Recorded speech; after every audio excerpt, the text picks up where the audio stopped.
Hello everyone students. Last lecture में हम Ohm's law के विषय में पढ़ चुके हैं। V is equal to I R. यहाँ पर हम V भी अच्छी तरह से पढ़ चुके हैं और I भी, यानी हमें पोटेंशियल डिफरेंस के बारे में भी पता है और करंट के बारे में भी पता है। तो आज हम पढ़ेंगे R के विषय में। R मतलब प्रतिरोध, रेजिस्टेंस। प्रतिरोध है क्या? What is resistance? प्रतिरोध विद्युत धारा के प्रवाह को नियंत्रित करता है। Resistance controls the flow of current. अगर प्रतिरोध ज्यादा होता है तो विद्युत धारा कम हो जाती है। If resistance is more the current is less. अगर प्रतिरोध कम हो जाता है तो विद्युत धारा बढ़ जाती है। If resistance is less the current is more. So we can conclude resistance is inversely proportional to current. वह कौन से कारक है जिन पर किसी चालक का प्रतिरोध निर्भर करता है? What are the factors on which the resistance of a conductor depends? हम यह कब कह सकते हैं कि किसी चालक की प्रतिरोध क्षमता किसी दूसरे चालक की प्रतिरोध क्षमता से कम या ज्यादा है? When can we say that the resistance of a conductor is more or less in comparison to another conductor? आइए इसे समझने के लिए एक एक्टिविटी करते हैं। एक विद्युत परिपथ बनाते हैं जिसमें एक कुंजी, बैटरी और एमीटर लगे हैं तथा दो खुले सिरे X और Y हैं। Let's make a simple electric circuit which has plug key, a power source and an ammeter with two open ends X and Y। सबसे पहले खुले सिरों X और Y के मध्य L लंबाई की एक निक्रोम तार को संयोजित करते हैं और एमीटर की रीडिंग को नोट करते हैं। In first case connect a nichrome wire of length L between two open ends X and Y of the circuit. Note the reading of ammeter. दूसरी बार खुले सिरों X और Y के मध्य निक्रोम तार लगाइए, परंतु यह निक्रोम तार समान मोटाई की और 2 गुनी लंबाई की होनी चाहिए। एमीटर का पाठ्यांक भी नोट करें।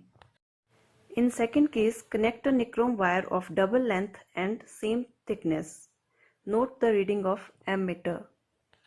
खुले छिद्रों के मध्य ऐसा निक्रोम तार जोड़ें जिसकी लंबाई तो पहले निक्रोम तार जैसी ही हो, परंतु उसकी मोटाई 2 गुनी हो।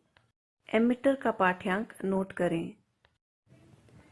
In third case, connect a nichrome wire of same length as in case 1, but the thickness of the nichrome wire should be doubled. Note the reading of ammeter. अब निक्रोम तार के स्थान पर तांबे के तार को परिपथ में जोड़िए। ध्यान रहे कि इसकी लंबाई तथा अनुप्रस्थ काट का क्षेत्रफल निक्रोम तार जैसा ही हो। एमीटर का पाठ्यांक नोट करें। In fourth case, we replace the nichrome wire with a copper wire of same length and same thickness as in case 1. Note the reading of the ammeter. प्रयोग पूरा होने पर यह पाया गया कि जब तार की लंबाई 2 गुना कर देते हैं तो एमीटर का पाठ्यांक आधा हो जाता है। परिपथ में समान पदार्थ तथा समान लंबाई का मोटा तार जोड़ने पर एमीटर का पाठ्यांक बढ़ जाता है। एमीटर के पाठ्यांक में तब भी अंतर आता है जब परिपथ में भिन्न पदार्थ परंतु समान लंबाई तथा समान अनुप्रस्थ काट के क्षेत्रफल के तार को जोड़ते हैं। On completion of this experiment, we observed that the ammeter reading decreases to 1/2 when the length of the wire is doubled. The ammeter reading is increased when a thicker wire of same material and of same length is used in the circuit. A change in ammeter reading is also observed when a wire of different material of same length and of same area of cross section is used. अब हम अपने पहले अवलोकन पर ध्यान केंद्रित करते हैं। हमने पाया कि तार की लंबाई को बढ़ाने पर विद्युत धारा घट जाती है। हम यह भी जानते हैं कि विद्युत धारा प्रतिरोध के व्युत्क्रमानुपाती होती है। इसका मतलब तार की मोटाई बढ़ाने पर प्रतिरोध बढ़ जाता है। Now concentrating on the first observation, we know the current decreases on increasing the length of the wire. As current and resistance are inversely proportional, this means the resistance increases on increasing the length of the wire. So we can write R is directly proportional to L. We will mark this equation as number 1. हमारे दूसरे अवलोकन के अनुसार हमने पाया कि तार की अनुप्रस्थ काट का क्षेत्रफल बढ़ाने पर यानी एक मोटा तार लेने पर विद्युत धारा बढ़ जाती है। हम यह पहले से जानते हैं कि विद्युत धारा और प्रतिरोध व्युत्क्रमानुपातिक होते हैं। इसका मतलब मोटा तार लेने पर प्रतिरोध घट जाता है। According to our second observation, we know that the current increases on increasing the thickness of the wire, that is the area of cross section of the wire. So as current and resistance are inversely proportional, this means the resistance decreases on increasing the thickness, that is area of cross section of the wire. So we can write R is proportional to 1 upon A. We will mark this equation as number 2. तीसरे अवलोकन के अनुसार हमने पाया कि nichrome की जगह समान लंबाई और मोटाई के किसी अन्य धातु के बने तार को परिपथ में जोड़ने पर भी एमीटर का पाठ्यांक बदल जाता है। According to our third observation, a change in ammeter reading is observed when a wire of different material of the same length and of the same area of cross section is used instead of nichrome. अपने अवलोकनों को समायोजित करने पर हम इस निष्कर्ष पर पहुंचते हैं कि चालक का प्रतिरोध, चालक की लंबाई, उसकी अनुप्रस्थ काट के क्षेत्रफल तथा उसके पदार्थ की प्रकृति पर निर्भर करता है। On summing up our observations, we can conclude that the resistance of a conductor depends on its length, on its area of cross section, and on the nature of its material. Next, अब हमारी equation 1 के अनुसार resistance is directly proportional to the length of the wire और हमारी दूसरी equation के अनुसार resistance is inversely proportional to the area of cross section of wire. Now on combining equation 1 and equation 2, we get R is proportional to L upon A. To remove the sign of proportionality, we use a constant rho here. So our equation becomes R is equal to rho into L upon A. यहाँ पर rho अनुपाती का स्थिरांक है जिसे वैद्युत प्रतिरोधकता कहते हैं. Here rho is the constant of proportionality called the electrical resistivity. We know R is equal to rho into L upon A. So we can also write rho is equal to R into A upon L. Resistance R is measured in ohms, area A is measured in meter squares, and length L is measured in meters. So we get ohm into meter square upon meter, which is equal to ohm meter. So the SI unit of electrical resistivity is ohm metre. प्रतिरोधकता का SI मात्रक ओम metre है. प्रतिरोधकता किसी पदार्थ का अभिलाक्षणिक गुणधर्म है. धातुओं तथा मिश्र धातुओं की प्रतिरोधकता अत्यंत कम होती है, जिसका परिसर 10 की घात -8 ओम मीटर से 10 की घात -6 ओम मीटर है. ये विद्युत की अच्छी चालक हैं. जैसा कि आप सारणी में देख सकते हैं, चांदी तथा कॉपर का प्रतिरोध क्रमशः 1.60 into 10⁻⁻8 ओम मीटर तथा 1.62 गुणा 10 की घात -8 ओम मीटर है. ये धातुएं विद्युत की सर्वोत्तम चालक हैं. रबड़ तथा कांच जैसे विद्युत रोधी पदार्थों की प्रतिरोधकता 10 की घात 12 से 10 की घात 17 ओम मीटर कोटि की होती है. ध्यान रहे, प्रतिरोध तथा प्रतिरोधकता दोनों ही ताप में परिवर्तन के साथ परिवर्तित हो जाते हैं.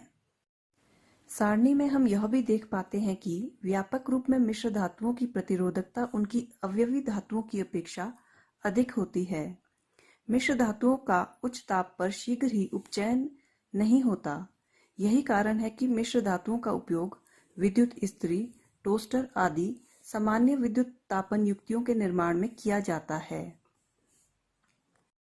बच्चों, अब आप अनुमान लगा सकते हैं कि कॉपर तथा एल्यूमीनियम का उपयोग विद्युत संचरण के लिए उपयोग होने वाले तारों के निर्माण में क्यों किया जाता है।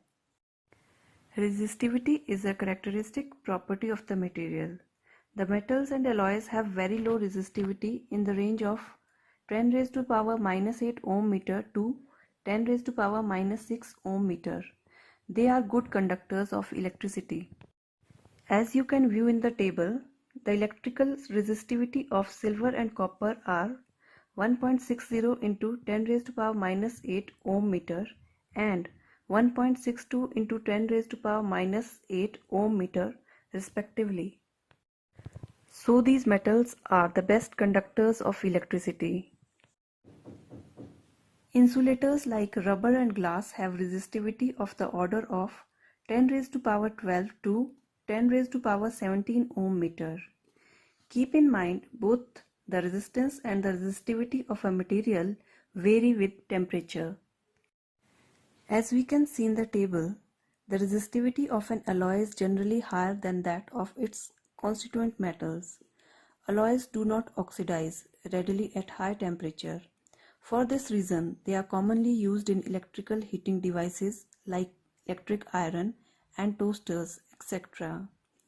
Students, now you can very well explain why copper and aluminium are generally used for electrical transmission lines. बच्चों, आज हमने प्रतिरोध और प्रतिरोधकता के बारे में पढ़ा। Hope so you have understood. आइए अब हम रेजिस्टेंस और रेजिस्टिविटी पर बेस्ड एक न्यूमेरिकल भी करके देख लेते हैं। A copper wire has a diameter of 0.5 millimeter and resistivity 1.6 into 10 raised to power minus 8 ohm meters. What will be the length of the wire to make its resistance 10 ohms? किसी तांबे की एक तार का व्यास 0.5 मिलीमीटर है तथा प्रतिरोधकता 1.6 गुणा 10 की घात माइनस 8 ओम मीटर है। 10 ओम प्रतिरोध का प्रतिरोधक बनाने के लिए कितने लंबे तार की आवश्यकता होगी। सो यहाँ पर गिवन है D is equal to 0.5 mm। इसको हम मीटर्स में कन्वर्ट करने के लिए मल्टीप्लाई करेंगे 10 रेज़ टू पावर माइनस 3 से और हमें मिल जाएगा 5 into 10 raise to power minus 4 metres. Rho दिया हुआ है 1.6 into 10 raise to power minus 8 ohm metre. R हमें दिया है 10 ओम्स और हमें निकालना है एल यानी length. We know R is equal to rho into L upon A. We can also write it as rho into L upon pi d square divided by 4. So L is equal to r pi d square upon 4 rho. जब हम ये सारी values इसमें put करते हैं तो हमारे पास आ जाता है 10 into 3.14 into 5 into 10 raised to power minus 4 whole square upon 4 into 1.6 into 10 raised to power minus 8 which is equal to 122.77 meters. So हमारा आंसर है कि हमें 122.77 मीटर लंबे तार की आवश्यकता होगी। स्टूडेंट्स, नेक्स्ट लेक्चर में हम इलेक्ट्रिसिटी चैप्टर के कुछ और टॉपिक्स पर बात करेंगे। Thank you.